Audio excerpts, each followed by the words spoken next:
such a long, it's over 2 hours, 2.5 hours.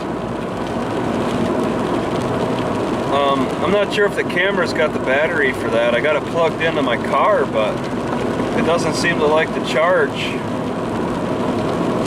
Okay, 35, and there's a lot going on here. Oak Ridge, nope. I saw Oak Ridge, I considered them. No Oak Ridge. That's what's interesting to me, is that the Simpsons, like, they live in Springfield, and the nuclear plant is called like the Oak Ridge facility or something like that.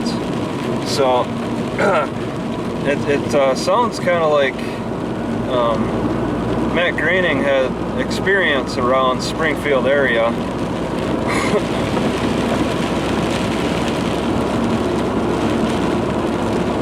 Alright, 55, I'm going 40. It's just a straight shot. A straight 2-hour shot, sort of, until they get to the serious mountainous areas. See, I'm not feeling any power loss, but I don't have any confidence that's not going to be a problem coming up. So it really seems like the engine is affected adversely because of the whole hydraulic system failing on me. Not being easy to replace. It's like, you know, I could just replace the slave cylinder if it was on the outside of the bell housing, but with a lot of cars you can do that. I was told by one guy that if you want a good kit car, a car that you could fix yourself in a lot of ways, you get a BMW. Those cars are like designed for fixing. Ford, not so much. 40, I'm going 50. Okay, hit the brakes. Yeah, I'm gonna get tired of this drive at some point. It's gonna happen. I'm gonna want to stop or something. 2 hours. If not for just a rest, but to refill the brake fluid.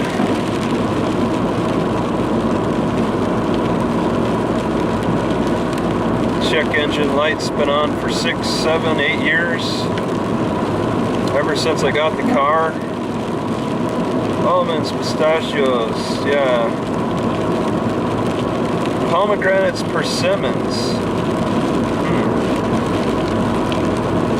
Candy onions. Yeah, I don't know about that.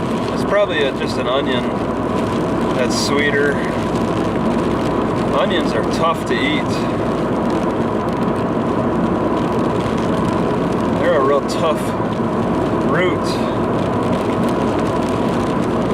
I think the onion greens would be best to eat over the onion root. I think there might be more value in the onion green. Alright, so it's a big drive. The rain is slowing down. It said on the Bend forecast there's no rain, while there's plenty of rain around Springfield. Just gotta get over the mountains.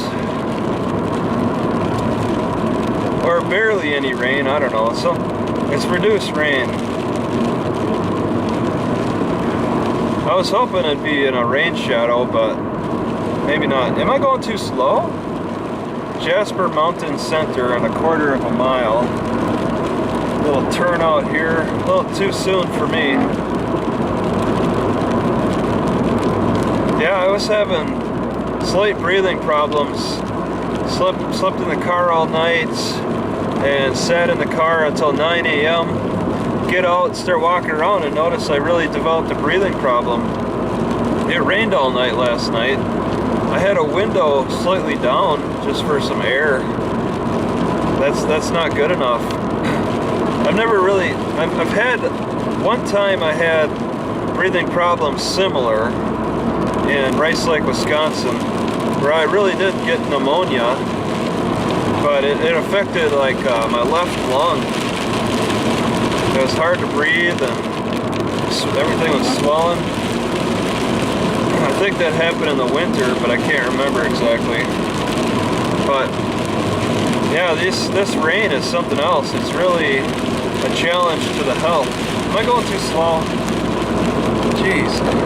I got a car coming up behind me.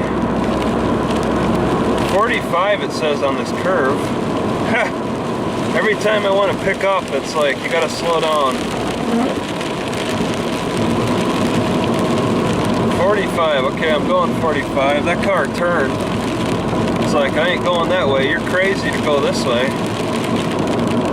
But yeah, this rain, this extra water really affects the health. It's really tough. It's tough to stay dry. And I think the skin naturally wants to stay dry. I think we're dry land creatures, and we like being dry. That's why we've designed raincoats. We don't create things to try to get wetter, to try to hold moisture on our bodies. You know, it's not like, you know, we got clothes designed to wick away moisture, not to hold in moisture. Our skin wants to be dry. Our lungs want to breathe in dry air. Our stomach wants to consume dry foods. All right, very different from the aquatic life. You know, you got frogs or amphibians and reptiles and fish just relishing in the wet conditions. They got all the defenses against consuming water, wetness, any kind of pathogens in the water. They got better defense. Not the dryland walkers. We guys have difficulty dealing with excessive moisture, excessive water. It affects our health adversely. There might be some humans who have developed abilities to handle all that water. There might be like, oh my God, get off the road! You're tempting fate. I almost hit a robin. I swerved a little bit, but then I went into the direction that I swerved. Damn.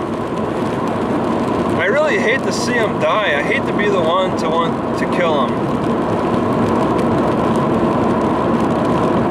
God, it's just so awful to see that. These cars are not designed to be killing animals. So dry land is what we're made for. Dry land, not deserts. And then there's the opposite of just never getting enough moisture, struggling to keep enough water in us. Oh my God, that's a terrible feeling too.